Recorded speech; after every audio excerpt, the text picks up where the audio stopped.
The old house stood on a hill overlooking the town, a skeletal silhouette against the bruised twilight sky. They said it was haunted. Of course, every town has a house like that. But for me, it wasn't just a story. It was a job. I was a real estate agent, and my boss, Mr. Abernathy, had tasked me with the impossible. Sell the Blackwood Manor. He handed me a heavy, ornate key. Just get it cleaned up, Liam. Make it look presentable. The moment I stepped inside, the air grew thick and heavy, like inhaling dust and forgotten time. The front door slammed shut behind me with a deafening boom that echoed through the cavernous space. I jumped, my heart hammering against my ribs. Just the wind, I told myself, my voice a weak tremor in the oppressive silence. The foyer was grand, with a sweeping staircase draped in cobwebs that shimmered like silver thread in the weak light filtering through a grimy, arched window. A thick layer of dust covered everything, preserving the house as a perfect, undisturbed tomb. My job was to take inventory, assess what needed to be cleared out. I started on the ground floor, moving through the drawing room, the dining hall, the library. Each room was filled with furniture shrouded in white sheets, like a congregation of silent ghosts. In the library, I pulled a sheet off a large oak desk. On its surface sat a single object, a small, leather-bound diary. Its cover was blank, worn smooth by time. Curiosity got the better of me. I opened it. The first few pages were written in a delicate, looping script. It was the diary of a young woman named Ilara, who lived in the house a century ago. She wrote of her love for the house, its secret passages, its whispering walls. But as I read on, the tone shifted, the handwriting grew frantic, jagged. Ilara wrote about a shadow she saw in the corner of her eye, a presence that watched her from the dark corners of the rooms.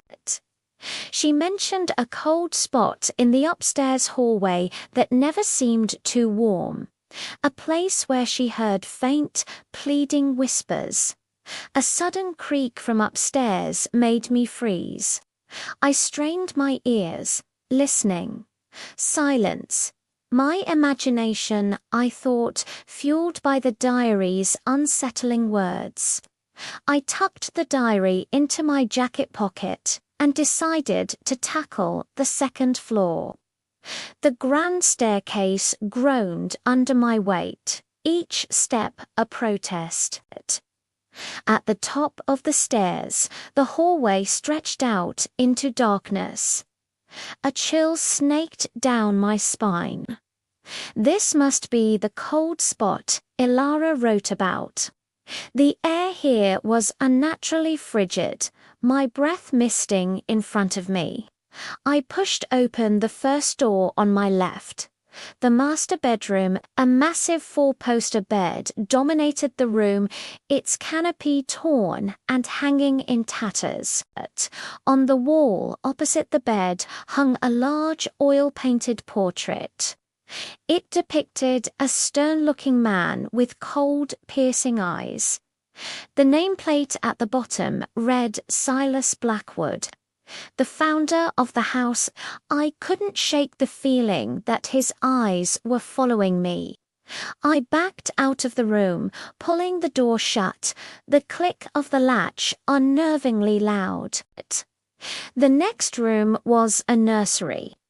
A rocking horse stood frozen mid-rock, and a single porcelain doll with a cracked face sat propped against a dusty crib. A wave of profound sadness washed over me.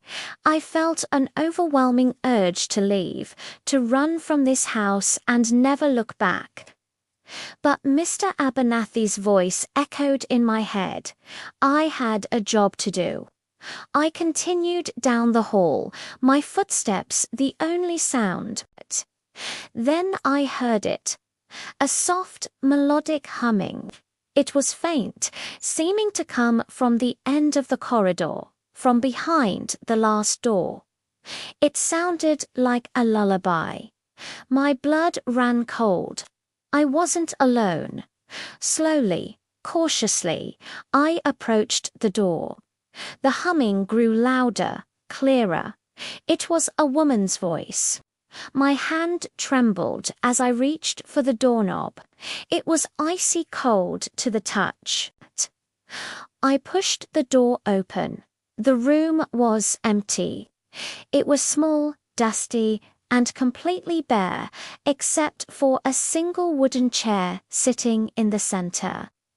The humming stopped the instant the door swung open.